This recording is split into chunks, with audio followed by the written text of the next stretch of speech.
कल हमने बोर्ड्स को स्टार्ट किया था जिसमें हम लोगों ने वर्क आइटम्स देखा था। हमने सबसे पहले क्या किया था, एक बार मैं रिकैप कर देता हूँ जल्दी से। डेवऑप्स के अंदर अपना अकाउंट बनाया था, राइट, एक अकाउंट बनाया, उसके अंदर जाकर के ऑर्गेनाइजेशन बनाया, ऑर्गेनाइजेशन जिसके अंदर हम जाकर के फिर प्रोजेक्ट्स बनाते हैं। मल्टीपल प्रोजेक्ट्स हम लोग बना सकते हैं उसके अंदर में।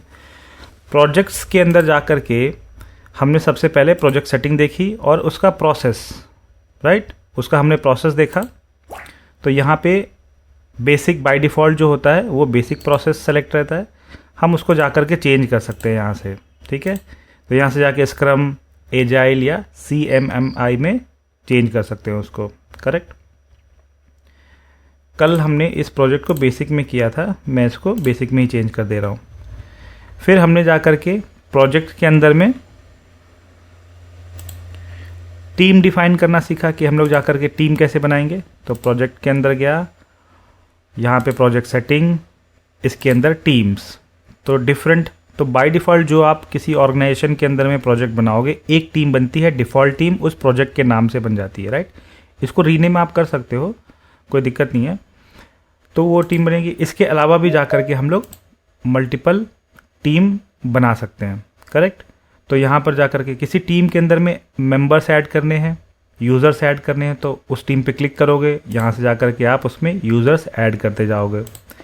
कल एक बात मैंने आपको बताई थी कि जो ऑर्गेनाइजेशन होगा, डेवऑप्स कैसे काम करता है। अब मैं आपको आज थोड़ा सा एजोर डेवऑप्स प्राइसिंग पे एक बार मैं दिखाता हूँ कि इसके लाइसेंसेस कौन कौन से होते हैं या इसकी ऑफरिंग कौन कौन सी होती है। कल शायद ये वाला मैंने पार्ट आपको दिखाया था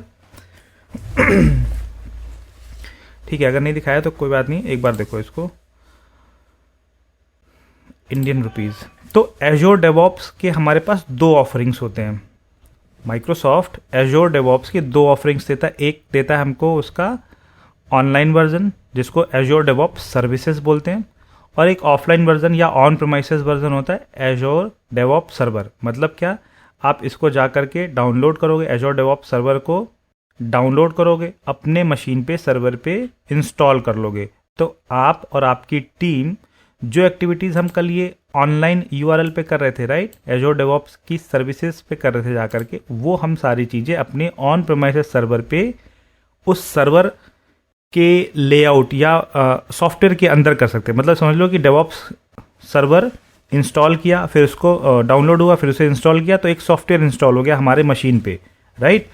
तो उसमें जाकर के हम लोग, हमारी टीम ऑफलाइन भी कर सकती है। तो ऑन प्रीमाइसेस ऑफरिंग है एजोर डेवऑप्स की दूसरी, ठीक है। ये सर्वर और ये सर्विसेज है जो कि ऑनलाइन है। इसके अंदर हमारे पास लाइसेंसेस होते हैं। तो बाय डिफ़ॉल्ट एजोर डेवऑप्स के अंदर एक ऑर्गेनाइजेशन के अंदर आप 5 बेसिक यूज़र्स या बेसिक लाइसेंस 5 यूज़र्स को असाइन कर सकते हैं और वो काम कर सकते हैं। इसके अलावा भी आप यूज़र ऐड कर सकते हैं, बट उनको कुछ लिमिटेड फीचर्स हो सकता है, लिमिटेड फीचर्स होगा, लाइक वो बहुत सारी एक्टिविटी परफॉर्म नहीं कर पाएंगे, लेकिन वो ऐड कर सकते हैं यूज़र्स को विद लिमिटेड फीचर, राइट। जो बेसिक दो तरीके के लाइसेंस होते हैं, एक होता है बेसिक प्लान जिसको बोलते हैं, और दूसरा बेसिक प्लस टेस्ट प्लान्स। तो बेसिक यूज़र्स जो होंगे वो 5 यूज़र्स फ्री होंगे, उसके बाद पर यूज़र अराउंड 500 पर यूज़र पर मंथ का लाइसेंस कॉस्ट लगेगा अगर एक प्रोजेक्ट के अंदर में 5 यूज़र से ज़्यादा यूज़र्स हैं, राइट, डेवलपर्स हो गया या और जो हमने कल डिफरेंट प्रोफाइल देखी, और वो एक्टिविटी करना चाहते हैं उसको। उसके अंदर आप एजोर, वो लोग क्या कर पाएंगे, एजोर पाइपलाइन बना पाएंगे, बोर्ड पे एक्टिविटी कर पाएंगे, रेपोस को यूज़ कर पाएंगे और आर्टिफैक्ट्स को यूज़ कर पाएंगे। टेस्ट प्लान के अंदर आपको एक एडिशनल टेस्ट प्लान्स मिलता है जहां पे वो अपने टेस्ट केसेस जो डेवलपर्स ने लिखे होते हैं, राइट, उनको एग्जीक्यूट कर सकते हैं। तो टेस्ट प्लान अगर एग्जीक्यूट करना है आपको आपके प्रोजेक्ट के अंदर में एज अ डेवलपर, आप टेस्ट केसेस भी लगते हो। जैसे एक लॉगिन की फंक्शनैलिटी बनाई तो उसके अगेंस्ट एक टेस्ट की फंक्शनैलिटी भी आप लिखते हो, टेस्ट केस लिखते हो कि अगर उसके अंदर इनवैलिड ईमेल आईडी अगर दिया है तो वो पास ना हो, राइट। हम फोर्स करते हैं, हम ये चेक करते हैं कि वो हमारा जो मॉड्यूल है, जो हमने लॉजिक लिखा है किसी एक फंक्शनैलिटी के अगेंस्ट, वो प्रॉपर इनपुट के साथ काम कर रहा है कि नहीं कर रहा है। तो इस चीज़ को हम वैलिडेट करते हैं टेस्ट केसेस लिख करके। तो उसमें हम लोग कई बार जंक डेटा डाल के देखते हैं कि हाँ वो पास तो नहीं हो जा रहा है, मतलब उसको फेल होना चाहिए। जो भी प्रॉपर डेटा या करेक्ट डेटा होना चाहिए उसके साथ ही वो फंक्शनैलिटी, लॉगिन की फंक्शनैलिटी हो गई। उसमें कहा एक फील्ड है ईमेल आईडी का फॉर एग्जांपल, तो ईमेल आईडी का एक फॉर्मेट होता है, डिफाइंड फॉर्मेट होता है, उसमें कोई 1 2 3 डाल करके आगे ना बढ़ जाए, राइट। मोबाइल नंबर है तो 10 डिजिट का हो, 2 डिजिट 3 डिजिट 4 डिजिट या लेस देन 10 डिजिट नहीं एक्सेप्ट करना चाहिए, करेक्ट। तो इस तरीके की फंक्शनैलिटीज़ जो है हम लोग इवन दो की फॉर्म्स पर जब हम लोग एज ए एप्लीकेशन डेवलपर जब हम काम करते हैं तो वहाँ पे वैलिडेशन भी लगाते हैं, लेकिन इन सारी चीज़ों को हम लोग क्या करते हैं, टेस्ट केसेस लिख करके इसको टेस्टिंग के टाइम पे वैलिडेट करते हैं डिफरेंट इनपुट पैरामीटर के साथ में। तो ये फंक्शनैलिटी अगर आपने जो टेस्ट केसेस लिखे उसको भी आपको एग्जीक्यूट करना है अपने पाइपलाइन एग्जीक्यूशन के अंदर, तो आपको टेस्ट प्लान लेना पड़ता है। तो एक टीम के अंदर में 8 लोग हैं अगर, तो उसमें ऐसा नहीं है कि 8 को टेस्ट प्लान की जरूरत हो। एक बंदा अगर टेस्ट प्लान ले लेता है, एक टेस्टर होगा अगर उस टीम के अंदर, तो वो टेस्टिंग के लिए ओके है, फाइन है, ठीक। इसके अंदर आप जाओगे देखोगे तो यहाँ पर आपको माइक्रोसॉफ्ट होस्टेड, यहाँ पर आपको पाइपलाइंस या पैरेलल जॉब एजेंट्स वगैरह मिलते हैं। तो ये क्या है, हम लोग जब पाइपलाइन पढ़ेंगे तो इसको समझेंगे। तो मैं बस यहाँ बताना चाहता था आपको कि एजोर डेवऑप्स की 2 ऑफरिंग्स है, एजोर डेवऑप्स सर्विस जो कि ऑनलाइन वर्जन है और एजोर डेवऑप्स सर्वर जो कि हमारा ऑन प्रेमिसेस वर्जन है। दोनों पे ऑलमोस्ट सेम तरीके से हम लोग काम करते हैं, राइट। अब वापस आते हैं, प्रोजेक्ट के अंदर गया मैं, बोर्ड्स पे आया और यहाँ पे कल हमने कुछ इपिक्स लिखे थे, इश्यूज एंड टास्क। बेसिक वाला हम लोग टेम्पलेट प्रोसेस को फॉलो कर रहे थे, इपिक्स इश्यूज और टास्क लिखा था हमने, वर्क आइटम बनाए थे, करेक्ट। फिर जा कर के इनको बोर्ड्स पे हमने चेक किया कि कैसे कैसे यहाँ पर बोर्ड्स पे ये नज़र आ रहा है।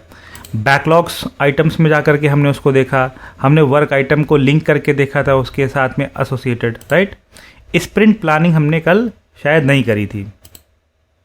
कल हमने क्या किया था, कहाँ तक किया था, मैंने कुछ एडिशनल भी इसमें चीज़ें नहीं किया था ना, हाँ, क्वेरीज वगैरह नहीं किया था, स्प्रिंट नहीं किया था, तो स्प्रिंट किया था, कुछ बनाया था स्प्रिंट में आपने किया था।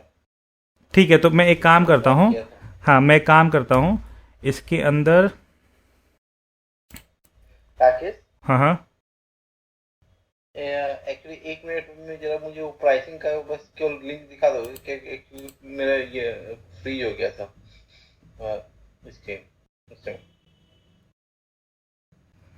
गूगल पे सर्च करना एजोर डेवऑप्स प्राइसिंग, तो ये लिंक आ जाएगा, इसको सर्च करना, ठीक है। तो मैं एक काम करता हूँ, मैं एक शुरू से एक इपिक इशू टास्क वगैरह डालता हूँ और फिर हम लोग इसको देखते हैं ना, थोड़ा सा रिवाइज करके फिर आगे बढ़ते हैं जल्दी से। तो एक इपिक अगर मुझे बनाना होगा तो मैं बोलूँगा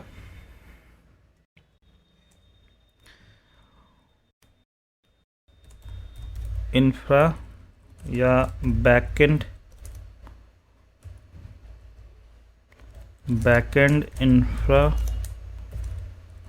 मॉनिटरिंग, ठीक है। ये एक मैंने एपिक बनाया, इसको स्टेट क्या है, टू डू, ओके। एरिया, अब ये देखो इंफ्रा का है तो मुझे मालूम है, मैंने कल एक ऑपरेशंस टीम बनाई थी जिसको हम लोग जिस एरिया में ये जाएगा, टैग हम लोग ऐड कर सकते हैं, इंफ्रा ऑपरेशंस, ये सब मुझे हेल्प करते हैं आगे चल करके मुझे मेरे वर्क आइटम को सर्च करने में, राइट। किस आइटरेशन में ये होगा मॉनिटरिंग, तो लेट्स से कि ये सबसे लास्ट वाले आइटरेशन में होगा। तो जैसे मेरे पास यहाँ पे 3 स्प्रिंट बने हुए, अभी मैं क्या करना चाहता हूँ, एक और स्प्रिंट बनाना चाहता हूँ, 4th स्प्रिंट, जिसमें कि मैं ये मॉनिटरिंग वाला काम करूँगा। तो मैं जाऊँगा स्प्रिंट के अंदर में, इसको लीव कर देते हैं चेंजेस को, और यहाँ पे आपने देखा स्प्रिंट 1 2 3 4, और यहाँ से जा करके आप एक न्यू स्प्रिंट बना सकते हो।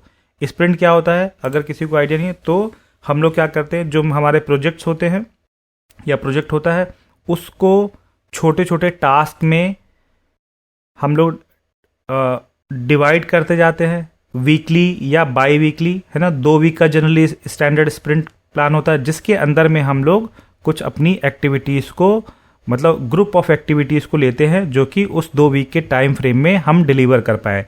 उसके अंदर एक शिपेबल प्रोडक्ट होता है, एक वर्किंग फंक्शनैलिटी होती है, जो फ्रॉम प्लानिंग टू डिप्लॉयमेंट होता है। कल हमने एक यहाँ पर डेवॉप्स का डेवॉप्स एक चीज़ शायद आपने, हाँ ये मैं दिखाना चाहता हूँ। डेवॉप्स के अंदर में एक हमने ये प्रोसेस देखा था, इन्फिनिटी जैसा होता है। उसके अंदर क्या होता है, यहाँ से इसको देखना, जिसने भी नहीं देखा इसको आप देखो एक बार। तो डेवॉप्स बेसिकली क्या हो रहा है, हम लोग स्टार्ट करते हैं प्लान से। प्लानिंग फेज सबसे पहले स्टार्ट होगा। मैंने कल बताया था प्रोजेक्ट ऑन बोर्ड होता तो सबसे पहले प्लान करते हैं, फिर उसके अंदर प्लानिंग में हमारी बिजनेस एनालिस्ट टीम हो गई, आर्किटेक्ट्स हो गए, प्रोजेक्ट मैनेजर हो गए, कस्टमर की तरफ से प्रोडक्ट ऑनर्स वगैरह होते हैं, राइट। तो वो प्रोजेक्ट की प्लानिंग स्टार्ट होती है, जहाँ पे रिक्वायरमेंट एनालिसिस और ड्यू डिलिजेंस ये सारी चीज़ें हो रही होती हैं, राइट।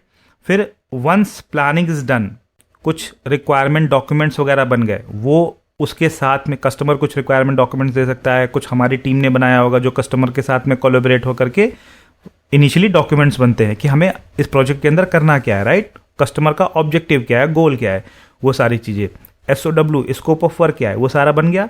फिर वो आता है डेवलपमेंट टीम के पास में।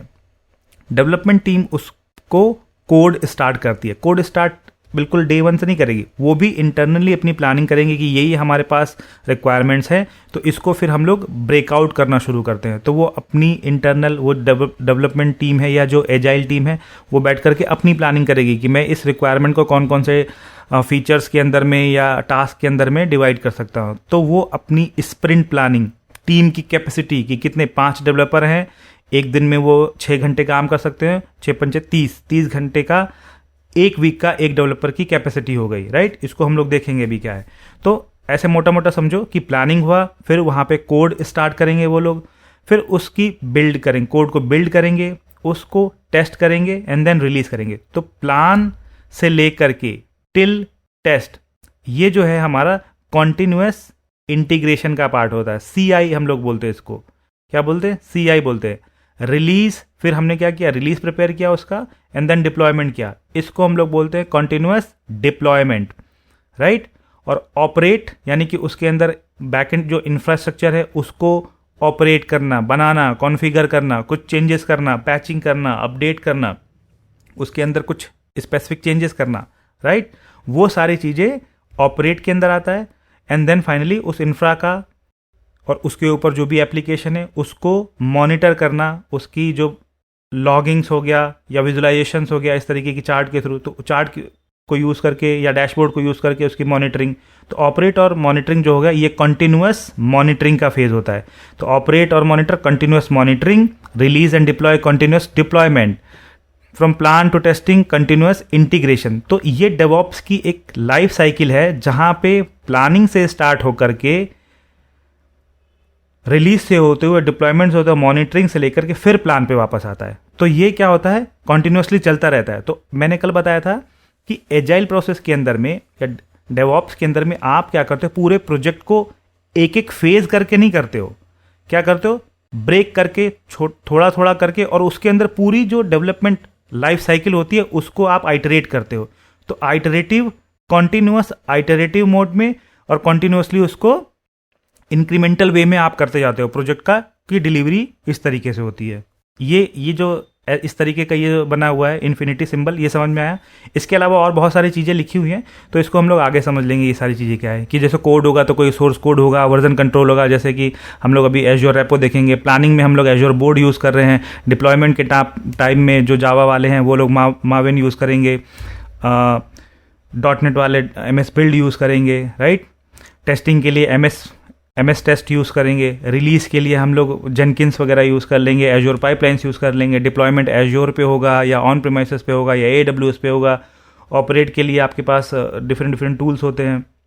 मॉनिटर के लिए आपके पास Nagios हो गया, ग्राफाना हो गया, इस तरीके के टूल्स हो गए। ऑपरेशंस में भी बहुत सारे टूल्स होते हैं, ठीक है। तो इस तरीके से डिफरेंट टूल्स आप यहाँ पे यूज़ करते जाते हो। ये पूरा दिखा रहा है आपका डेवॉप्स की लाइफ साइकिल, जहाँ पे प्लानिंग से लेकर के आपका मॉनिटरिंग तक कॉन्टिन्यूसली चलता रहता है। और इस पूरे प्रोसेस के अंदर में आपका जो भी बड़ा कोई भी प्रोजेक्ट है वो छोटे छोटे फेजेस के अंदर, स्प्रिंट्स के अंदर में, है ना, वो आपका डिवाइड होकर के बनता जाता है। और हर एक स्प्रिंट जब बनता है तो आपके पास कोई ना कोई एक शिपेबल क्या होता है, प्रोडक्ट आता है, भले ही वो स्मॉल फीचर के साथ में हो, लेकिन वो फीचर आपके लिए कुछ ना कुछ काम कर रहा होगा। जैसे कि एक बड़ा सा प्रोजेक्ट स्टार्ट करना है, तो पहले फेज़ में हमने लेट से बनाया कि लॉगिन पेज बनाना है, कस्टमर कोई भी आए, यूज़र आए तो उस पर रजिस्टर कर पाए, तो लॉगिन रजिस्ट्रेशन का ये फेज़ बनाना है। डिज़ाइनर उसके अंदर होगा तो वो क्या करेगा, उन लॉगिन पेज को, रजिस्ट्रेशन पेज को डिज़ाइन करने का काम होगा। CSS हो गया, फॉन्ट हो गया, उसके अंदर इमेजेस तैयार करने का काम हो गया। जो डेवलपर होगा वो API बिल्डिंग का काम करेंगे, बैकएंड लॉजिक लिखने का काम करेंगे, फंक्शन मेथड्स लिखने का काम। जो इंफ्रा और ऑपरेशंस वाले होंगे वो बैकएंड इंफ्रास्ट्रक्चर या तो सर्वर बनाएंगे, या फिर कोई भी पैस इन्वायरमेंट को क्रिएट करेंगे, नेटवर्क बनाएंगे, उसके अंदर सर्वर डालेंगे, सबनेटिंग करेंगे, सिक्योरिटी वाली चीज़ डालेंगे, राइट। तो ये सारी चीज़ें हमने देखी थी, कल सुनी भी थी, इसको समझी थी, ठीक। तो अभी मैं क्या करने जा रहा हूँ, एक मैं स्प्रिंट बनाने जा रहा हूँ स्प्रिंट 4 नाम से। तो कैसे स्प्रिंट बनाते हैं, वहाँ पर बाय डिफ़ॉल्ट पहला स्प्रिंट बन के आता है, फिर सेकंड थर्ड हमने बनाया था, और उसकी ऑटोमेटिक स्टार्ट और एंड डेट इसने ले ली, क्योंकि हमने स्प्रिंट 1 से लेकर के 3 तक में बाई वीकली स्प्रिंट का टाइम दिया था, और प्रोजेक्ट 2 के अंदर में ये स्प्रिंट बना रहे हैं, ठीक। तो यहाँ पर स्प्रिंट 4 डाला। स्प्रिंट्स के अंदर मैं हूँ, और यहाँ पर प्रोजेक्ट टीम स्प्रिंट में गया मैं, यहाँ पर देखा मैंने कि मेरे पास 4 स्प्रिंट आ गए, राइट। इस स्प्रिंट के अंदर कोई भी वर्क आइटम नहीं है, तो मैं यहाँ पे एक वर्क आइटम बना रहा था, बैकएंड इंफ्रा मॉनिटरिंग, राइट।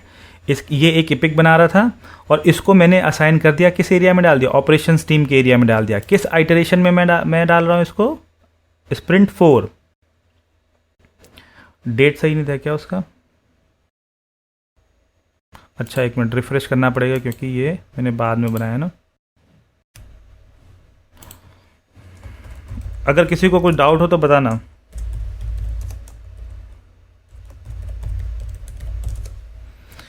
ठीक, तो ये गया मेरे ऑपरेशंस के एरिया में, स्प्रिंट 4 यहाँ पे आ गया, और टू डू है ये,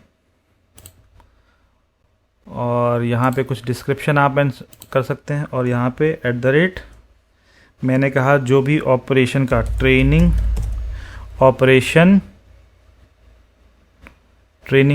ऑपरेशन का कोई बंदा नहीं क्या, ट्रेनिंग, ठीक है। ऑपरेशन की कोई आईडी मैंने नहीं बनाई है शायद ना पे, operations1@outlook.com, please work on this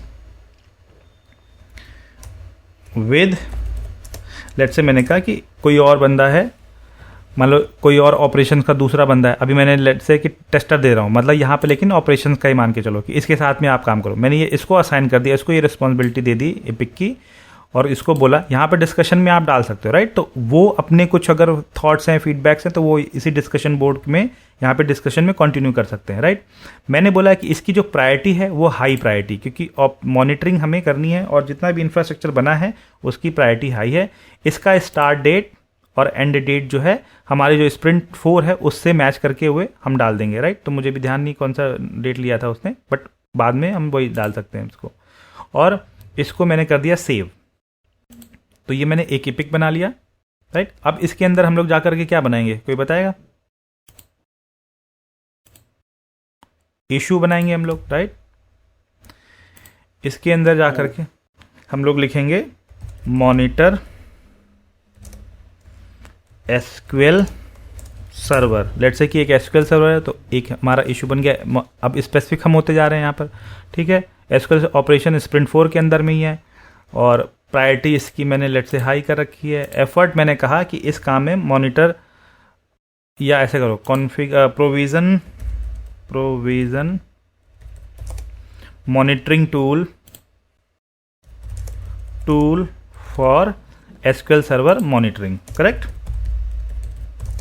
इसी तरीके से आप बनाओगे, और ये प्रायोरिटी हाई है। एफर्ट मैंने कहा प्रोविजनिंग करने में मुझे लगेगा 4 घंटा लगेगा पूरे कॉन्फ़िगरेशन करने में, तो मैंने यहाँ पर अब इसका एफर्ट डिफाइन कर दिया, सेव कर दिया इसको।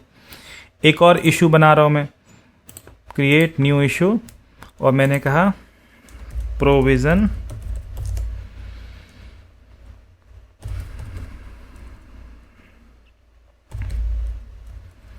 ऐप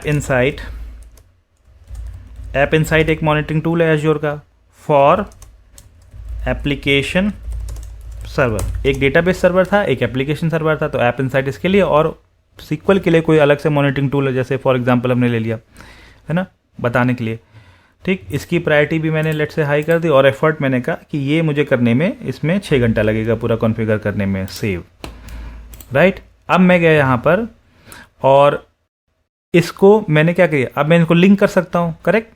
तो इसको गया और मैंने इसको लिंक कर दिया अपने रिलेटेड वर्क के साथ में, एग्जिस्टिंग आइटम इपिक के साथ में। इसका पेरेंट कौन होगा, इपिक होगा। कौन सा EPIC, back and infra monitoring वाला। इसके साथ में मैंने इसको ऐड कर दिया, डन, सेव कर दिया इसको, बैक।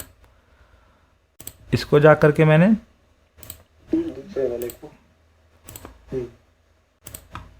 ठीक है, सेव कर दिया। ये हो गया सेव। अब मैं क्या करूंगा जा करके, अब मुझे बनाने हैं टास्क, करेक्ट। अब मैं क्या बनाऊंगा, टास्क, न्यू आइटम, टास्क। तो अब जो ऑपरेशंस का बंदा है वो अपना टास्क बनाएगा। तो उसमें लिखेगा, तो पहला वाला जो हमारे पास था सीक्वल सर्वर की मॉनिटरिंग का, तो इसमें लिखा जाएगा कि configure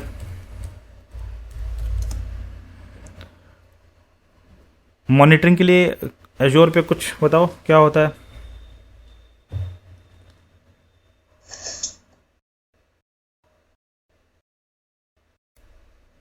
log analytics for SQL server, right. एक लॉग एनालिटिक्स मुझे कॉन्फ़िगर करना है, ठीक है। इसकी ये एजूर साइड से ही होता है। हेलो, हाँ, लॉग एनालिटिक्स जो है एजोर साइड, एजोर का ही है। तो टूल्स होता है इसका। हाँ, लॉग एनालिटिक्स वहाँ पे एक सर्विस होती है, जिससे कि हम किसी भी एजोर की सर्विसेज को, उसके लॉग्स को हम कलेक्ट करते हैं लॉग एनालिटिक्स के अंदर में। मतलब मैं ये सैम्पल बता रहा हूँ आपको, इपिक बना एग्जैक्टली, तो अभी थोड़ा डिफरेंट ही चीज़ रहेगी वहाँ पर, है ना। बट मैं आपको समझाने के लिए कि भाई हमने एपिक बनाया, फिर हमने एक इशू बनाया यहाँ पर, और फिर उसके अंदर हम टास्क बनाते जा रहे हैं, राइट। तो ये जो टास्क है ये मेरा किससे रिलेट कर रहा है, ये मान लो डिप्लॉयमेंट के साथ में रिलेट कर रहा है, क्योंकि यहाँ पर मॉनिटरिंग का नहीं, तो मैं इसको डिप्लॉयमेंट के साथ में मान लेता हूँ, ठीक। और रिमेनिंग वर्क जो है इसके अंदर, मैंने इसके काम के लिए 4 घंटे लिया था। लेट्स से कि इसमें मेरे को 2 घंटे लगने हैं, और एक और मैं बना लूँगा तो उसमें 2 घंटे डाल दूंगा। तो टोटल मैंने उसके लिए 4 घंटे लिया था, 2 घंटे इसमें ले लिया। तो इस तरीके से आपको प्लान करना पड़ेगा कि आपने अगर इशू के लिए 10 घंटे लिया है, तो अपने टास्क के लिए आप उसी तरीके से आइडली बाइफरकेट करोगे, ठीक। तो एक टास्क की बना करके एक टास्क मैंने बना लिया, और इसको मैंने लिंक कर दिया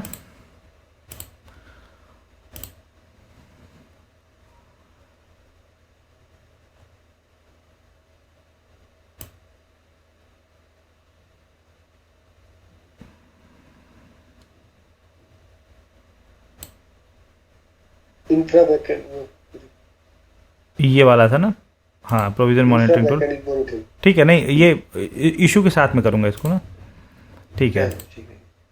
तो अब मैं आता हूँ, मैंने वहाँ पे वर्क आइटम बना लिया। अब इस जगह पे आ रहा हूँ और मैं देख रहा हूँ इश्यूज़ को, ठीक है। इपिक को देखते हैं।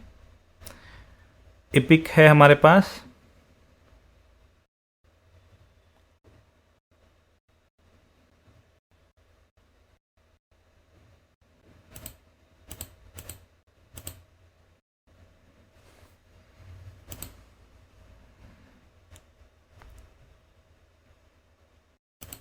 अच्छा, एक चीज़ यहाँ पे ध्यान रखना, क्यों नहीं आ रहा था वो, ऊपर ना आपकी टीम दूसरी सेलेक्टेड है। तो अब आपको जाके ऑपरेशंस टीम पे देखोगे तो यहाँ पे आ जाएगा, ठीक है। Provision monitoring tool for SQL server monitoring और प्रोविजन दिस, राइट। इसके अंदर आप देखोगे तो एक टास्क है, दिखा रहा है, ठीक है, 0 of 1 टास्क कंप्लीटेड। तो मतलब एक टास्क है लेकिन अभी एक कंप्लीट नहीं हुआ है, 0 कंप्लीट हुआ है, राइट। तो यहाँ पर आप अगर क्लिक करोगे तो इस जगह पे आपको दिख जाएगा, करेक्ट। अब अगर मैं इसको जाऊं स्प्रिंट के अंदर में जाकर के, स्प्रिंट 2, 3, 4 में जाकर के अगर मैं देखूंगा तो मेरे को यहाँ पर, अच्छा, स्प्रिंट ऑपरेशंस वाले में ना स्प्रिंट 4 नहीं है। अच्छा, एक चीज़ है, ये बहुत इंपॉर्टेंट पॉइंट आ गया, देखना ध्यान से। आप अगर अपनी तरफ करोगे, कोई भी अगर बैकएंड में इसको कर रहा होगा तो मुझे कंफर्म भी करना। आप क्या करोगे, आपने यहाँ पर मल्टीपल टीम्स बनाई हैं और यहाँ से आप उसको चेंज कर सकते हो, राइट। जैसे मेन टीम आपकी है वेब फ्रंट एंड, इसमें जाओगे तो स्प्रिंट 1 2 3 4 सब दिख रहा है, करेक्ट। लेकिन जैसे ही कोई और टीम सेलेक्ट करोगे, लेट्स से डेटाबेस टीम आपने सेलेक्ट किया, तो इसमें 3 तक दिख रहा है। इसलिए दिख रहा है क्योंकि मैंने इसको कॉन्फ़िगर कर दिया था। इसमें जा करके देखोगे स्प्रिंट 1 2 3 4, तो मैंने इसको एरिया असाइन किया था ना, स्प्रिंट 4 में मैंने असाइन किया था उसको, राइट। कैसे, एक बार फिर से मैं जाता हूँ, दिखा रहा हूँ। जो यहाँ पर मैंने एपिक बनाया था उसको एक बार मैं दिखाता हूँ, देखना इंपॉर्टेंट है। बैक एंड इंफ्रा मॉनिटरिंग, और इसको मैंने स्प्रिंट 4 के अंदर असाइन किया है, करेक्ट। ध्यान से देखते जाना। और दूसरी चीज है, इसके अंदर के जो हमारे पास इश्यूज थे, इसको मैंने स्प्रिंट 4 में डाला हुआ है, राइट। स्प्रिंट 4 में डाला हुआ है, दोनों इशू को स्प्रिंट 4 में डाला हुआ है। टास्क है वो भी स्प्रिंट 4 में डाला हुआ है। कौन सी, ऑपरेशंस टीम के उसमें डाला हुआ है, राइट, एरिया में। तो मुझे स्प्रिंट के अंदर जा करके स्प्रिंट 4 नहीं दिखेगा आपको। जब आप पहली बार करोगे तो 2 और 3 भी नहीं दिखेगा। तो ये कैसे लाया जाए, राइट। तो इसके लिए आपको करना क्या होता है, आप जाओगे यहां पर अपने टीम्स सेक्शन के अंदर, ऑपरेशंस टीम, और आइटरेशन एंड एरिया पाथ में जाओगे। अगर मिसिंग है तो ये ध्यान रखना, इंपॉर्टेंट है बहुत। आप आइटरेशन एंड एरिया पाथ में जाओ और यहाँ पे आइटरेशंस में आएंगे, जिसको हम लोग स्प्रिंट बोल रहे हैं ना। आइटरेशन भी मैं कई बार वर्ड यूज़ कर रहा था। यहाँ पे जा करके वो स्प्रिंट आपको ऐड करने रहते हैं। तो सेलेक्ट आइटरेशंस, तो यहाँ पे क्या हुआ है, कल मैंने 1 2 3 स्प्रिंट 3 स्प्रिंट डाल दिए थे, तो दिख रहा है बाय डिफ़ॉल्ट यहाँ पे कोई स्प्रिंट नहीं होगा। तो आपको जा करके जैसे जैसे आपकी स्प्रिंट आगे बढ़ती जाएगी, आपको हर टीम के अगेंस्ट स्प्रिंट वहाँ पे ऐड करने होंगे, सेव एंड क्लोज। तो अब देखो स्प्रिंट 4 आ गया, इसको सेव एंड क्लोज कर दिया था मैंने। अब मैं अगर वापस जाऊँगा, इसको रिफ्रेश करूँ, अच्छा ये तो कहीं और है, मैं वापस जा रहा हूँ बोर्ड्स के अंदर, स्प्रिंट्स के अंदर, ऑपरेशन टीम, स्प्रिंट 4 में मुझे ये दिखने लगा, करेक्ट। ये बात समझ में आई सबको? सर राकेश, वहाँ पे भी तो आप था कि स्प्रिंट ऐड करने का। कहाँ पे? जैसे यहाँ पे तुमने स्प्रिंट 4 ऐड किया है, यहाँ पे तो है न्यू स्प्रिंट ऐड करने का। हाँ, तो ऐड कर सकते हो। देखो अब मैं यहाँ पे ऐड कर रहा हूँ, ठीक है। ऑपरेशन टीम्स के अगेंस्ट, मान लो डिलीट कर दो स्प्रिंट 4, इसमें टास्क ऐड कर चुका हूँ मैं। तो शो करे,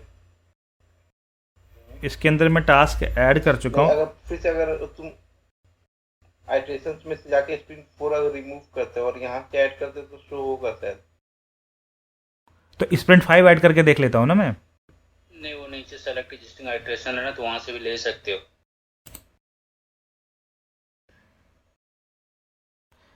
ऐड हो गया ना, करेक्ट। मैं ये बोल रहा था कि अगर नहीं आता है तो क्या करना है, ठीक है। हाँ वही, मतलब पीछे जाने की भी जरूरत नहीं, यहाँ से भी हम लोग कर सकते हैं। हाँ, तो मैं बता रहा था आपको कि आप टीम पे जाओगे, आइटरेशंस पे जाओगे और वहां से आप उसको ऐड करोगे, करेक्ट।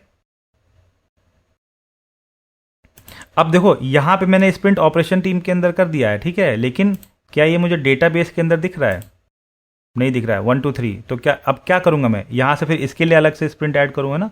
तो ऐसे भी कर सकते हो, बट आइडियली क्या होगा, जब आप स्प्रिंट प्लानिंग करोगे तो इनिशियली यहाँ पर जा करके अपनी मेन टीम के लिए कर रहे हो, उसी तरह के सेपरेट टीम्स। और अगर कहीं नहीं दिखता है आपको, तो उस पर्टिकुलर टीम के अंदर जा करके आप क्या करोगे, कहाँ से, प्रोजेक्ट के अंदर, टीम्स के अंदर जा करके, और इसके अंदर जाके आइटरेशंस एंड एरिया पास में इसको इनेबल करोगे, करेक्ट। आइटरेशन में जाकर के यहाँ पर ऐड करोगे आप। सर एग्जिस्टिंग वाले ऑप्शन से भी एक बार करके देखें, वहां से हो जाएगा। कहाँ से बताना? जहाँ पे न्यू स्प्रिंट क्रिएट करने का ऑप्शन आ रहा था, वहां पे नीचे आ रहा था एग्जिस्टिंग स्प्रिंट ऐड करने का भी। एक बार मुझे बताना किस किस जगह पे जाना है। डेटाबेस में हम लोगों को उसमें चलते हैं, डेटाबेस में, वहां पे जो टीम्स थी ना, स्प्रिंट में जाओ, स्प्रिंट में जाओ, स्प्रिंट में। हाँ यहाँ पे जाओ, अपने यहाँ पे डेव टीम हटा के ऑपरेशन टीम सेलेक्ट करो। अपने राइट हैंड साइड में जाना, स्प्रिंट 1 जहाँ पे दिखा हुआ है, के नीचे न्यू स्प्रिंट है, न्यू स्प्रिंट के साथ में 5 ऐड। हाँ, एक बार क्लिक करो। तो इसी से तो स्प्रिंट में यहाँ से तो मैंने ऐड किया है 5वां स्प्रिंट डायरेक्टली। नहीं, एक बार क्लिक नहीं करो। एक बार आप क्लिक करना, वहाँ एग्जिस्टिंग आ रहा है ना, एक सेलेक्ट नीचे यहाँ से एडजस्टिंग वाला सेलेक्ट। हाँ करेक्ट, मतलब ठीक है वो, और एक दूसरा ऑप्शन है यहाँ पर। करेक्ट, आप सही बोल रहे हो, मैंने उस पर ध्यान नहीं दिया। आप यहाँ से भी कर सकते हो। मैं ये बता रहा था कि आप इंटरनली कहाँ से जाकर उसको इनेबल कर सकते हो। लेट्स से कि आप ये जो बोलो न्यू स्प्रिंट और सेलेक्ट फ्रॉम एग्जिस्टिंग आइटरेशन, तो ये बेसिकली उसी को रिफर कर रहा है। ठीक है, इंटरनली वो उसी को रिफर कर रहा है, तो यहाँ से भी ऐड कर सकते हो। करेक्ट है, ठीक। तो ये हमने कर लिया, और इसके अंदर में हमारे पास स्प्रिंट 4 के अंदर में ये एक्टिविटी आ गई। करेक्ट, अब ये आपको मालूम है, इसको अगर मुझे ये सारे ही टास्क अनअसाइंड है, राइट, तो मैं यहाँ जा करके इसको असाइन करना चाहूँ तो किसी को कर सकता हूँ, और किसी बंदे को भी दे सकता हूँ। जैसे टेस्टर को मैंने ये दे दिया, ये काम इसको दे दिया। अब ये लोग अपने पोर्टल पे जब भी लॉग इन करेंगे, राइट, तो उनको ये एक्टिविटी उनके पोर्टल पे दिखाई देगी। मैं एडमिन हूँ, मेरे यहाँ पर सारे वर्क आइटम मुझे दिखाई दे रहे हैं। करेक्ट, सब कुछ दिखाई दे रहा है, लेकिन ये जैसे जैसे जिसको जिसको असाइन होगा उसको उतने वर्क आइटम्स जो होंगे वो उसको उसके पोर्टल में दिखाई देंगे, सेपरेट सेपरेट। करेक्ट, और वो हाँ, वो अपना टू डू से उसको डूइंग जब वो कर रहा होगा तो कर लेगा, और डूइंग से फिर डन कर लेगा, और इसके साथ साथ में अपनी जो हर टास्क में कितना उसको आवर्स लग रहा है, कितना रिमेनिंग है, वो भी डालेगा। तो वो जा कर के आपका डैशबोर्ड पे उस चीज़ को आप रिव्यू कर सकते हो। वो जा कर के कहाँ आप रिव्यू कर सकते हो? डैशबोर्ड पे रिव्यू कर सकते हो। ठीक है, एक चीज़ और बताता हूँ आपको कि जैसे आपने अभी यहाँ पर कहीं पर देखा होगा, मैंने कुछ कलर में ये कार्ड्स जो आ रहे हैं, कहीं कुछ कलर में आ रहे थे। करेक्ट, तो इस चीज़ को हम लोग कैसे करते हैं? तो ये सेटिंग में जाओगे आप, यहाँ पे स्टाइल्स होता है, स्टाइल रूल आप डिफाइन करोगे। रूल का नेम आप कुछ डिफाइन कर दो, और यहाँ पे कार्ड का कलर और रूल क्राइटेरिया आप ऐड कर दोगे। ठीक है, फील्ड्स लेट से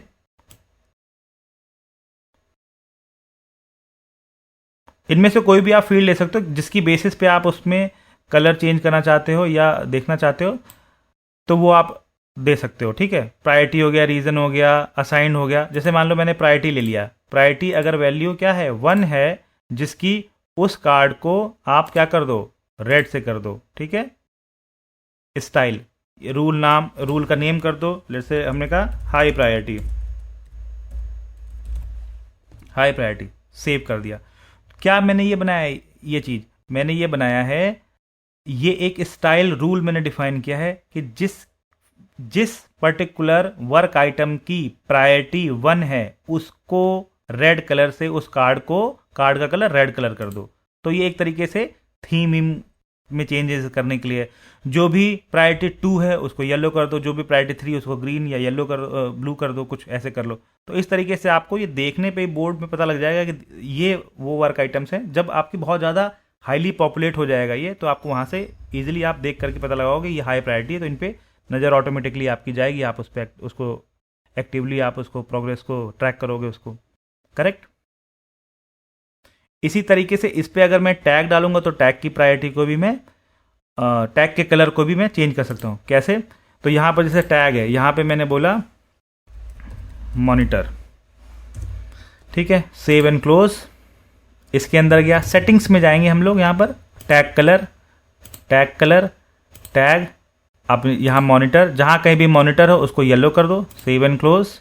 तो देखो मॉनिटर जहाँ भी जिस भी कार्ड के अंदर में, जिस भी वर्क आइटम के अंदर में टैगिंग डाल रखी होगी, मॉनिटर लिखा होगा, उसको येलो दे दिया। इसी तरीके से यहाँ पर क्या था, और भी आपने जो हमने टैगिंग यूज़ करी है ना, वो सब दिख रही थी यहाँ पर, राइट। तो इनके लिए भी आप कहीं ना कहीं मैंने डाले होंगे किसी ना किसी वर्क आइटम पे, तो इसलिए मुझे यहाँ आ रहे, तो उनका जो भी डिफरेंट कलर लेना चाहते हो आप ले सकते हो। करेक्ट, यहाँ तक क्लियर है? तो हमने क्या किया, थोड़ा सा ब्यूटिफिकेशन वाला काम किया, और मैंने फिर से एक वर्क आइटम बना करके, एक नया स्प्रिंट बना करके आपको दिखाया, राइट। अब थोड़ा सा और इसको हम लोग डीपली समझते हैं कि कैसे हम लोग वर्क प्रोग्रेस को मेज़र करते हैं स्प्रिंट के अंदर में। तो किसी भी स्प्रिंट के अंदर में अगर आप जाओगे, स्प्रिंट लेट्स से कि 2 में मैं गया,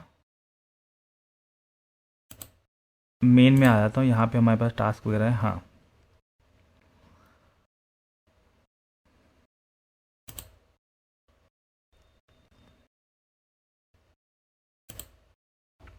ठीक है, तो देखो कोई भी स्प्रिंट अगर मैं सेलेक्ट कर रहा हूँ ना, तो यहाँ पे आप देखो टास्क बोर्ड, ये टास्क बोर्ड आपको दिखाई दे रहा है कि कौन कौन से टास्क कैसे किस किस स्टेट में है। बैकलॉग ये आपको दिखाई दे रहा है, जिनको जिनको आपने लिंक किए हुए थे वो सारे एक दूसरे के साथ लिंक फॉर्मेट में आ रहे हैं। फिर यहाँ पे एक इंपॉर्टेंट एस्पेक्ट है कैपेसिटी, ये आप समझना आराम से अच्छे से। 1 मिनट देना मुझे।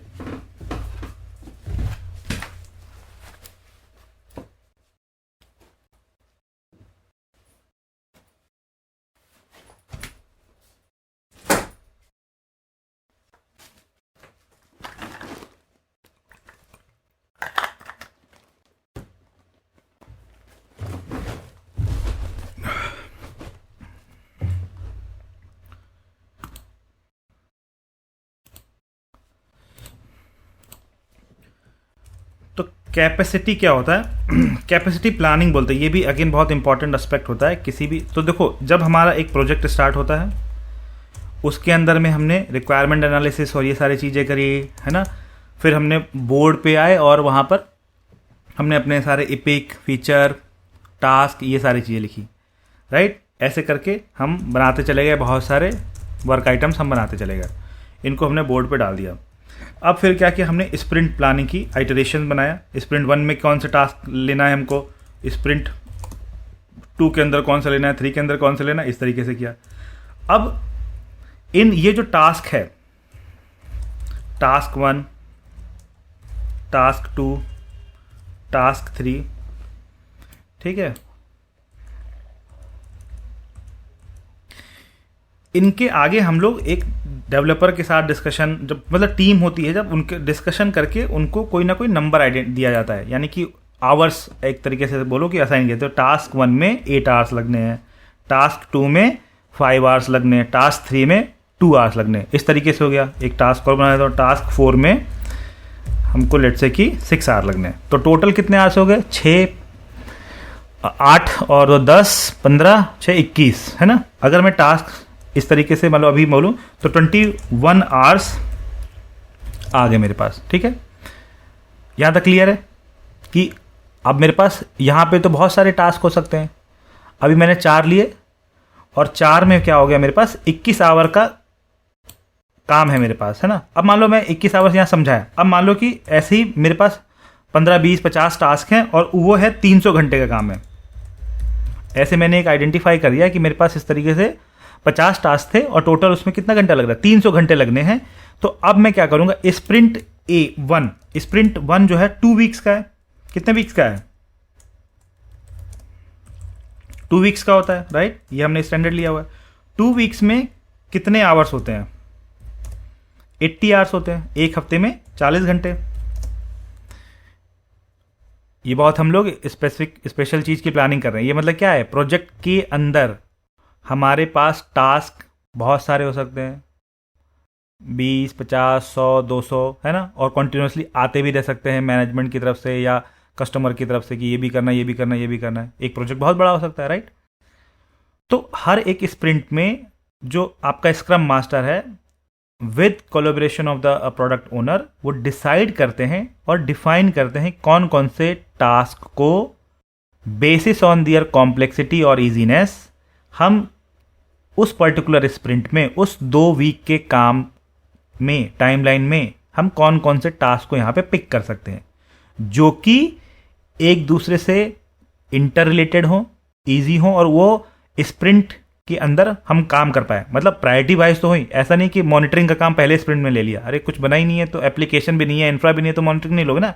मतलब सिक्वेंशियल मैनर में जो होगा उस हिसाब से वो एक लॉजिकल मैनर में लेते हैं। तो स्प्रिंट 1 के अंदर हमारे पास 2 वीक का टाइम है।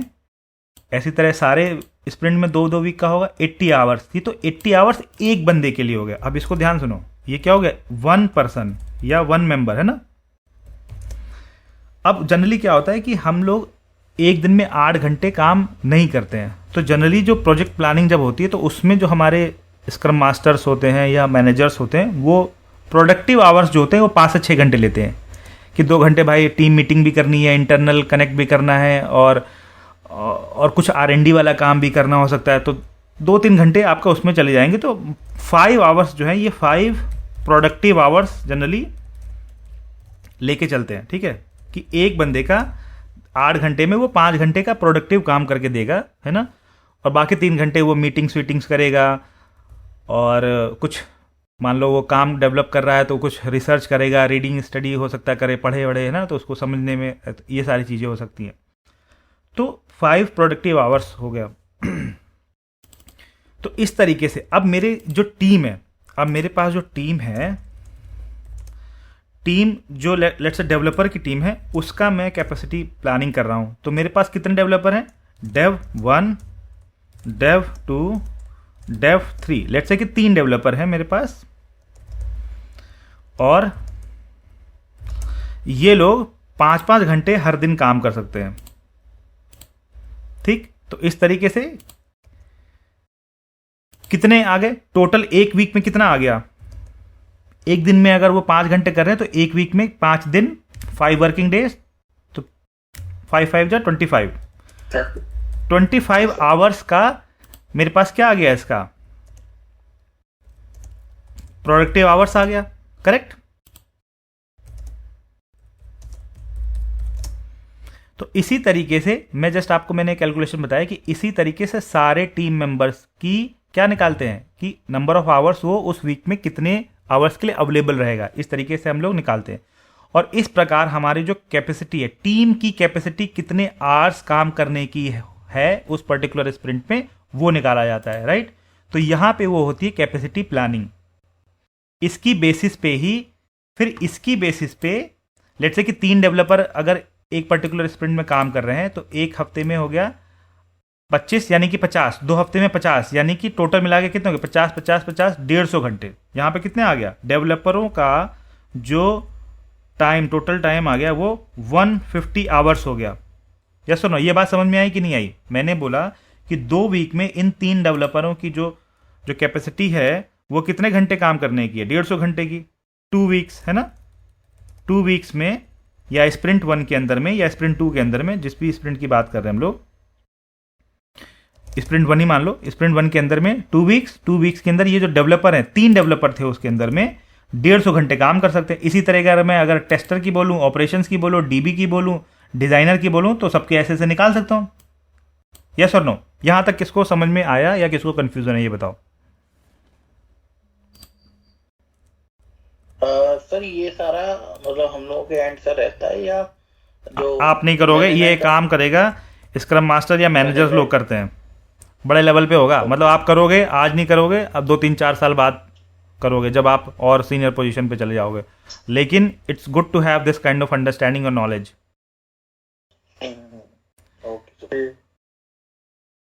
यस और नो? ये सारी चीजें आप सोचो। अब अगर आप ये डेवऑप्स लेवल पे अभी ये नहीं रहेगा, ये स्क्रम मास्टर मैनेजर लोगों का काम होगा। हाँ, डेवऑप्स पे वो करता है। मैंने आपको ये पीछे से रफली बताया कि कैसे हो रहा है, क्योंकि मुझे नॉलेज है, मैंने इस एनवायरनमेंट में काम किया है। तो मैं चाहता हूं कि आपको को भी पता हो जाए कि ऐसे ऐसे भाई पीछे प्लानिंग हो रही है, कैलकुलेशन हो रहा है, तुक्केबाजी से नहीं होती चीजें, है ना। तो देखो ये यहां तक बताओ, जो मैंने बताया वो छोड़ दो कि मैं करूंगा कि नहीं करूंगा। आप लोग इसमें से मैं बताता रहा हूँ 20%, 30%, 40% चीज होंगी कि इंफ्रा वाला सोचेगा ये तो मैं नहीं करूंगा, डेवलपर सोचेगा मैं नहीं करूंगा। तो भाई डेवऑप्स है ही क्या? यही तो है कंबाइंड स्किल, ऑलराउंडर वाली स्किल है ये, ठीक है। ये तो समझ में आ गया जो ब्रेकआउट आपने किया। ठीक, सभी लोगों को विनायक, संजय, रवि, ठीक है। तो अब देखो अब क्या हुआ। हाँ, एक चीज और, तो मेरे को पता लग गया कि भाई मेरे जो डेवलपर्स हैं इस पर्टिकुलर स्प्रिंट में, स्प्रिंट 1 में, स्प्रिंट 1 के अंदर में 150 घंटे के लिए अवेलेबल है। इसी तरीके से मैं अगर दूसरे स्किल को बोलूं, इंफ्रा वाला बंदा 50 घंटे, डीबी वाला बंदा 50 घंटे, है ना, डिज़ाइनर जो है वो 50 या 100 घंटे अवेलेबल है। तो इस तरीके से मैं निकाल सकता हूँ कि नहीं निकाल सकता हूँ? मतलब मैं अगर टोटल कुछ नंबर ले लूँ 150, इसका मान लो ले लिया इंफ्रा वाला बंदा जो है, एक बंदा वो 50 घंटे रहेगा या मुझे चाहिए, ठीक है, या अवेलेबल है। ये डीबी वाला बंदा 100 घंटे अवेलेबल है फॉर एग्जांपल, और डिज़ाइनर जो है वो भी 100 आवर्स। तो कितने हो गए जरा बताओ टोटल करके? 200, 300, 400 घंटे, है ना। तो मेरी जो कैपेसिटी हुई आई स्प्रिंट 1 की, मेरी टीम की, ये पूरी टीम थी, यही मान लो डेवलपर 3 थे, बाकी एक एक बंदे थे। तो मेरी जो स्प्रिंट की जो कैपेसिटी आई वो 400 आवर्स की आई, या अगर मैं स्पेसिफिक लूँ डेवलपर्स की आई 150 घंटे, इंफ्रा की 50, 100 ऐसे से। तो इसकी बेसिस पे ही अब मैं क्या करूँगा, यहाँ पे ही तो मैं प्लान करूँगा और इसकी बेसिस से ही स्प्रिंट के अंदर मैं टास्क को डालूंगा। तो मेरे पास यहाँ पे टास्क थे 300 घंटे के और मेरे पास टोटल बंदे अवेलेबल हैं 400 घंटे के। मान लो मैं ये कह रहा हूँ 600 घंटे का मेरा टास्क था टोटल, ठीक। तो अब मेरे पास टास्क के आवर्स ज़्यादा हैं, एक स्प्रिंट में 400 ही घंटे काम कर सकता हूँ, तो मतलब कि मैं 400 घंटे के बराबर के टास्क उठा उठा के स्प्रिंट 1 में डाल सकता हूँ।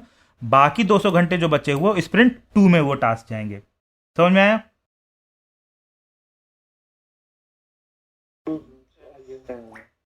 आसान था। तो देखो अब ये कैसे होता है, तो उतनी कहानी मैंने बताई। अब आप गए उस पर्टिकुलर टीम के लिए स्प्रिंट 3 की कैपेसिटी प्लानिंग करने जाओगे, है ना। तो यहाँ पर ऐड यूज़र, अब यूज़र मतलब वही आपके टीम मेंबर। तो मान लो मेरा था इसके अंदर ट्रेनिंग डेवलपर ऐड कर लिया, इसके अंदर ट्रेनिंग स्प्रिंट 1 के अंदर डिज़ाइनर भी कुछ काम करेगा, इसके अंदर तीसरा यूज़र ट्रेनिंग डेटाबेस वाला, मान लो ये 3 बंदे थे, ठीक। अब ये क्या है, डे ऑफ कोई भी छुट्टी नहीं ले रहे हैं। अगर ले रहे हैं तो यहाँ पर हम लोग डिफाइन करेंगे, तो वो उतने एक दिन का उतना घंटा कम हो जाएगा, ठीक है। इसको मैंने बोला ये डेटाबेस है, तो ये डेटाबेस वाला यानी डेवलपमेंट के अंदर मान लो आ गया। ये वाला बंदा डिज़ाइनर है, ये डिज़ाइन के अंदर आ गया। ये वाला बंदा हमारा डेवलपर है, ये डेवलपमेंट के अंदर आ गया। और यहाँ पे एक ऑपरेशंस वाला बंदा नहीं है, तो अदरवाइज में मान लो ये वाला बंदे को मैंने ऑपरेशंस के लिए ले लिया। चलो ये डेवलपर है और टेस्टर और डाल लेता हूँ, तो उसको ऑपरेशंस में डाल देता हूँ, ठीक। ट्रेनिंग टेस्टर ऐड, और टेस्टर इसको ऐड कर दिया। तो मैंने कहा कि भाई ये वाला डिप्लॉयमेंट वाला काम करेगा। फॉर एग्जांपल डेटाबेस वाला बंदा जो है वो डेटाबेस डिज़ाइन या कोई भी चीज़ में अपना डेवलपमेंट में डाल दो। डिज़ाइनर डिज़ाइन कर रहा है और ये डेवलपमेंट में कर रहा है, या इसको भी चलो डेवलपमेंट में डाल देते हैं। और इसकी कैपेसिटी जो है पर डे की वो है 5 घंटे, 5 5 5, राइट। इसको मैंने कर दिया सेव। तो अब मेरे को पता लग गया। तो इसी प्रकार क्या होता है, हर एक स्प्रिंट के अंदर जो स्क्रम मास्टर होता है वो अपने टीम की कैपेसिटी प्लानिंग करता है कि उसके पास स्क्रम मास्टर या प्रोजेक्ट मैनेजर की जिम्मेदारी होती है प्रोजेक्ट को ऑन टाइम डिलीवरी देने की, राइट। तो वो कैसे डिफाइन करता है, हजारों टास्क होंगे, 50 उसके पास रिसोर्सेज होंगे, डेवलपर हैं 20 डेवलपर है, 2 आर्किटेक्ट है, डेटाबेस वाले 10 लोग हैं, इंफ्रा वाले 10 लोग हैं, एंड सो ऑन। तो कैसे वो मैनेज करेगा, ये सारी चीज़ें करके वो मैनेज करता है चीज़ों को, वो प्रेडिक्शंस करता है या वो चीज़ों को कंट्रोल करता है, राइट। इसी तरीके से स्प्रिंट 1 में करा, स्प्रिंट 2 में प्लानिंग की। मतलब कि अगर स्प्रिंट 1 हो रहा है तो 2 की पहले से प्लानिंग कर लेगा सभी लोगों। जब आप किसी क्लाइंट प्रोजेक्ट पे काम करते हो तो आपने देखा होगा कि थोड़ा सा टाइमलाइन स्ट्रिक्ट होती है, आप लोग भी ज़्यादा बैठ करके काम करते हो। आपसे मैनेजर लोग भी पूछते रहते, भाई छुट्टी तो कोई नहीं ले रहा, पहले से बता दो। ये सब पूछा जाता है ना, वो इसीलिए पूछा जाता है ताकि इसकी प्लानिंग कर पाए। या फिर अगर छुट्टी ले रहे हो जेन्युइन रीज़न है तो उसका बैकअप रेडी किया जा सके कि हाँ चलो अगर रवि छुट्टी पे जाएगा, वो इंफ्रा देखता है, तो उसकी जगह चलो संजय को मैं अलाइन कर लूँगा। क्लियर है?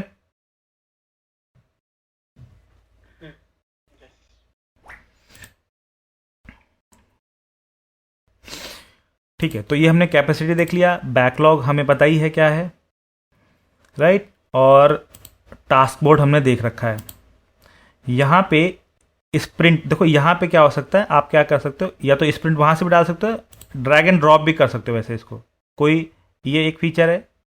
बैकलॉग में जाओ, आपने जो भी यहाँ पर इश्यूज एंड टास्क बनाए होंगे इनको ड्रैग एंड ड्रॉप कर दोगे ना, तो वो उसमें चले जाएगा। देखो उस पर्टिकुलर में चला गया, करेक्ट, स्प्रिंट 1 में चला गया। वैसे ये 3 का था लेकिन हमने स्प्रिंट 1, तो इसको अंदर जा करके फिर मैं चेंज करके 3 में ले आ दूंगा। मतलब ऐसे आप ड्रैग एंड ड्रॉप कर सकते हो, तो यहाँ से भी कर सकते हो, कोई करने की वैसे खास जरूरत नहीं है। दूसरा, यहाँ पे फिल्टर पे आप जाओगे अगर, तो इसमें ऐसे सर्च में दिखाया था, यहाँ पे आप वर्क डिटेल देख सकते हो। अब यहाँ पे आपको ना ये दिखाई देगा, जो मैंने अभी तक कहानी आपको बताई उसको आप यहाँ पे विजुलाइज करोगे। हम देखो, इसको समझने की कोशिश करना। ये जो ये जो ये वर्क डिटेल है यहाँ पर, ठीक, यहाँ से आप जाओगे तो पहले हमने प्लानिंग देखा तो उसमें स्प्रिंट वाइज दिखाता है। यहाँ पर ऑफ कर दूंगा, कुछ नहीं दिखाई देगा व्यू ऑप्शंस में और वर्क में। तो इसमें जाओगे वर्क, ये जो टीम है फैब प्रोजेक्ट 2 की टीम है, उसके पास जो थे टोटल 200 घंटे थे। अब इस टीम के अंदर में जितने भी बंदे रहे होंगे सबका मिला करके 200 घंटे, मैंने जितने भी कैपेसिटी के अंदर में दिया रहा होगा, ठीक है। तो ये मिला करके 5 25 50 है ना, ऐसे करके ये 200 घंटे आ रहे होंगे 2 हफ्ते के। आ रहे कि नहीं आ रहे बताओ, कौन इसको कैलकुलेट करके बता रहा है कि ये 200 घंटे लिखे हुए हैं यहाँ पर? और जो हाँ बोलेगा फिर वो समझाएगा कि 200 घंटे कैसे हैं ये। हाँ 200 ही घंटे हुए ना, 2 वीक के हुए ना स्पेंट। ठीक, संजीव को समझ में आ गया। संजय आपको? हाँ सर, एक्चुअली पर डे के हिसाब से 2 वीक में 200 घंटे ही होंगे। हाँ, पर वीक पर डे के हिसाब से 5, तो 5 दिन है ना, 5 5 25 और 4 लोगों का 100, एक हफ्ते का 100 और 2 हफ्ते में 200, ठीक है। वापस आते हैं, किसमें था? इसमें था। तो टीम की जो कैपेसिटी है वो क्या है इस स्प्रिंट की? 200 घंटे, 37 घंटे काम हो गया। अब ये कैसे हो गया? तो ये ऐसे हो गया कि किसी ना किसी टास्क पे जा करके मैंने कुछ नंबर लिखे। अभी देखा था थोड़ी देर पहले कहीं पर 2 4 लिखा था, 2 लिखा था, 1 लिखा था, ऐसे।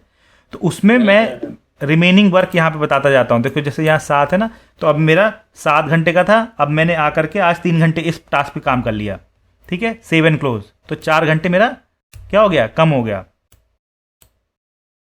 राइट। तो ऐसे ऐसे जैसे जैसे डेवलपर आ करके डेली उस पर काम करते जाएंगे, राइट, ये यहां पर आपका चेंज होता जाएगा उस हिसाब से। स्प्रिंट 3 के ही सारे ये सब इशू और टास्क थे। स्प्रिंट 3 का वर्क डिटेल दिख रहा है, टीम की पूरी कैपेसिटी 200 थी और वो आ गया।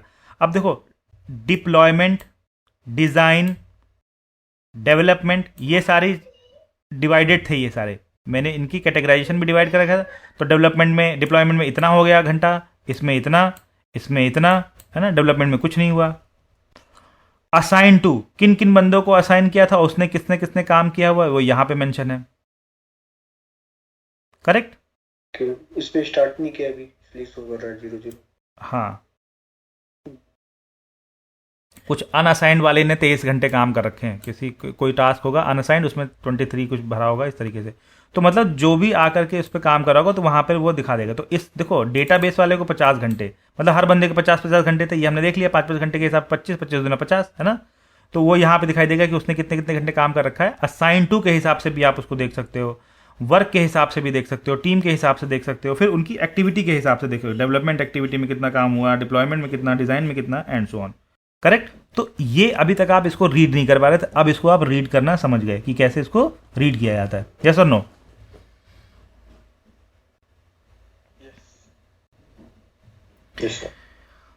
ठीक है, तो हमने स्प्रिंट को समझ लिया, अच्छे से समझ लिया। अब ये क्या करोगे, आप अपना दिमाग लगाओगे उसको तो, और उसको आप अच्छे से और कर पाओगे इसको, ठीक है। बैकलॉग्स, अब मैं देख रहा हूँ कुछ ऐसा इंपॉर्टेंट चीज़ जो यहाँ पर जो और इसमें मैं कवर कर सकता हूँ। बोर्ड्स, ठीक है, तो ये सारा हो गया। अब इसके स्प्रिंट के बाद आता है क्वेरी। तो अगर मुझे क्वेरी करनी है तो मैं, क्वेरी मतलब क्या होता है कि जो भी मेरा ये बोर्ड के अंदर मैंने टास्क और पिक फीचर ये सब बनाए हुए थे, इनको मुझे क्वेरी करनी है, इससे कुछ डिटेल निकालनी है। तो देखो क्वेरी में जाऊंगा, न्यू क्वेरी पे क्लिक करूंगा और यहाँ पे वर्क आइटम टाइप सेलेक्ट करूंगा, ठीक है। वर्क आइटम टाइप अगर क्या है, कोई एपिक है, इशू है या टास्क है या इसके अलावा भी बहुत सारे आइटम है। फॉर एग्जांपल टास्क, ठीक है। अगर उसकी स्टेट, इनमें से कोई भी ऑप्शन आप दे सकते हो, ठीक है। स्टेट अगर क्या है, क्लोज्ड है या डूइंग है, ठीक है, तो मुझे ये चाहिए। मतलब ये आप क्वेरी बना रहे हो एक तरीके से। अगर if work item type is task and state is doing, तो उसकी डिटेल मुझे निकाल के दो, राइट। तो इसको आप करोगे सेव क्वेरी, इसको रन भी कर सकते हो, नीचे यहां पे डिटेल आ जाएगी। तो ये सारे देखो डूइंग आ गए, है ना। तो पीछे जो बोर्ड्स था, वर्क आइटम्स था, वो अब समझ लो एक प्रकार का डेटाबेस हो गया। उस डेटाबेस पे आप ये प्री डिफाइंड स्ट्रक्चर में क्वेरी कर रहे हो। इसी तरीके से आप चेंज कर सकते हो। वर्क आइटम टाइप की जगह कुछ और फील्ड ले लो, है ना, वैल्यू की जगह कुछ और फील्ड ले लो, वैल्यू ले लो, स्टेट की जगह कोई और फील्ड ले लो, वैल्यू ले लो यहाँ पर इसके, और डूइंग की जगह डू, डन, स्टेट जो भी है वो करके अपना बना सकते हो। इसको आप सेव कर सकते हो। सेव करोगे तो माई क्वेरीज का ऑप्शन आता है, एक शेयर्ड क्वेरीज का ऑप्शन आता है, ठीक है। तो इसको शेयर्ड क्वेरी करोगे तो आप इसको डैशबोर्ड के अंदर भी यूज़ कर पाओगे। तो ये मैंने लिखा टास्क, डूइंग टास्क, है ना, डूइंग टास्क नाम का मैंने ये क्वेरी बना लिया, ओके कर दिया, ठीक। अब इसका यूज़ कहाँ कर सकते हैं हम लोग जाकर के, ओवरव्यू के अंदर हमारे पास डैशबोर्ड था जिसके अंदर हमने कल कुछ विजिट्स अच्छा नहीं डाले थे ना, मान लो ये हमने नहीं किया है। अब आप यहाँ पे जाओ और यहाँ पे करोगे न्यू डैशबोर्ड, न्यू डैशबोर्ड पे क्लिक करो। हमने कहा मेरा ये न्यू डैशबोर्ड है, डिस्क्रिप्शन वगैरह टीम डैशबोर्ड कर लिया मैंने, ओके कर दिया, बिल्कुल खाली, ऐड। अब इसमें आपको देखना है मुझे कौन कौन से टास्क असाइन है। सुबह आकर के बस सबसे पहला काम ये भाई अपना सब देखने का है ना, तो हर बंदा अपना काम देखता है। बिल्ड किया नहीं है, बर्न डाउन कितना काम बाकी है, कितने परसेंट हुआ है, कितना बाकी है ये देख सकते हो आप। कंप्लीटेड 25% है, रिमेनिंग ये यहाँ पर इधर इसकी वो दिखाई देगी। अभी मैं जब वो करूँगा तो इसको हटाऊंगा तब देख लेना। फिर बर्न अप क्या है, कितना काम हो गया है, वर्क आइटम का चार्ट फॉर वर्क आइटम्स, तो देखो ये वाला इंपॉर्टेंट है, इसको मैं नीचे ले गया, अब इसको छोड़ देता हूँ।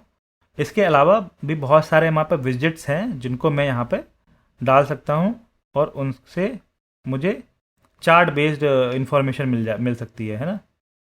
स्प्रिंट कैपेसिटी जो हमने अभी थोड़ी देर पहले बनाई थी, स्प्रिंट ओवरव्यू,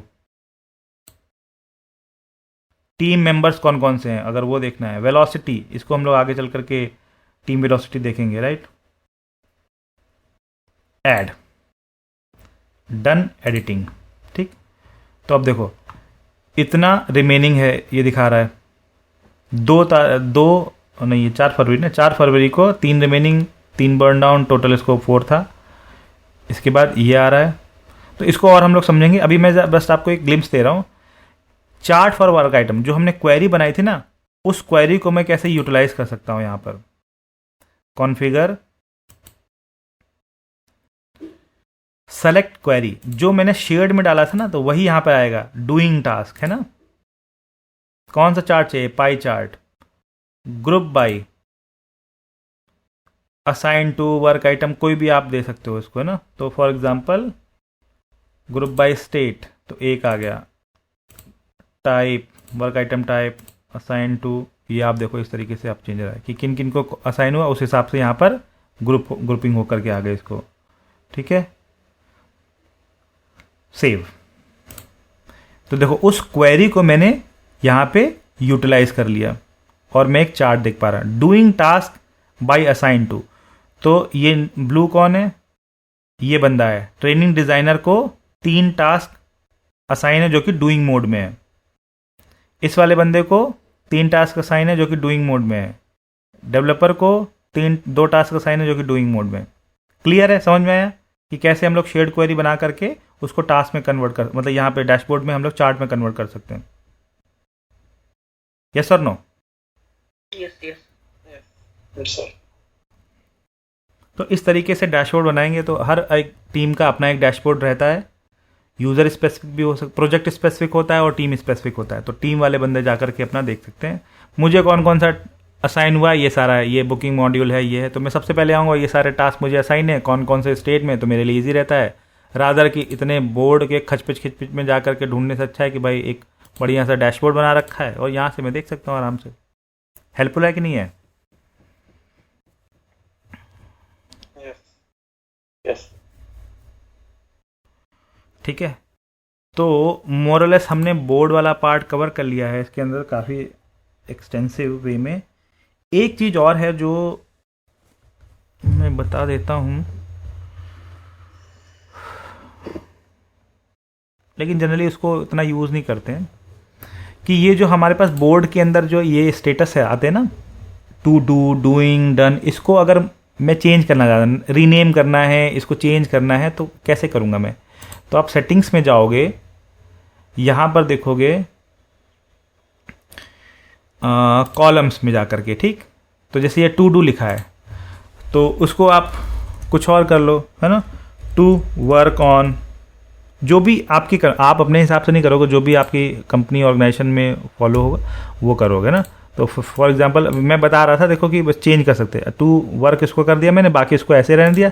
आप चाहो तो इसके भी इसमें ना कोई और कॉलम भी ऐड कर सकते हो। लेट्स से कि पहले टू डू हुआ और फिर वो कोई मैनेजर अप्रूव करेगा, तब आप डूइंग मोड में, तो एक अप्रूव का भी अगर मैं स्टेज बीच में रखना चाहता हूँ, ठीक है, तो वो डाल दिया। तो यहाँ पर मैंने सेव एंड ओके कर दिया, तो देखो एक अप्रूव्ड का भी आ गया। तो पहले टू वर्क या टू डू में आया, फिर somebody has approved and then you have started to work on and then finally done।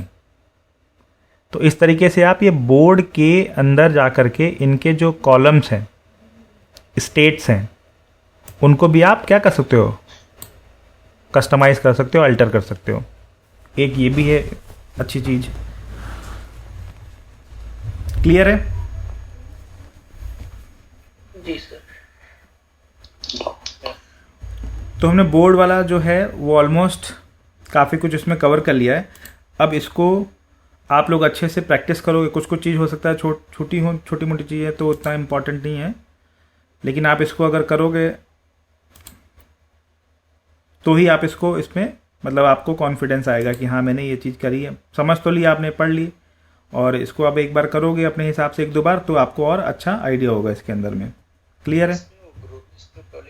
इसका डॉक्यूमेंटेशन भी मिल सकता है मुझे गूगल पे क्या? हाँ हाँ बिल्कुल, क्यों नहीं मिलेगा। मेरे पास एक PDF है, मैं वो PDF शेयर कर दूंगा आप सभी लोगों को, उसको पढ़ लेना। इवन दो कि मैं ऑनेस्टली बताऊँ मैंने वो नहीं पढ़ी है, लेकिन मेरे को लगा कि ठीक ठाक है, क्योंकि उसमें हर इसका स्क्रीन शॉट वगैरह लेकर के रखा है। मैंने खुद उसको नहीं पूरा पढ़ा है, वो शेयर कर दूंगा मैं।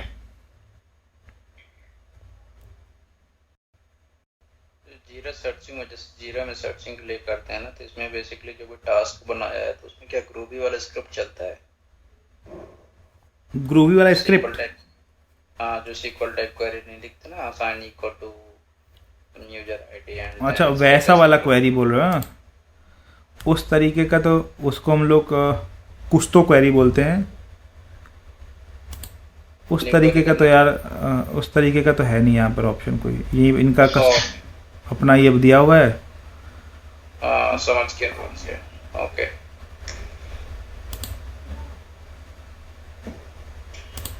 ढूंढना पड़ेगा अगर होगा तो। कोई नहीं, देखो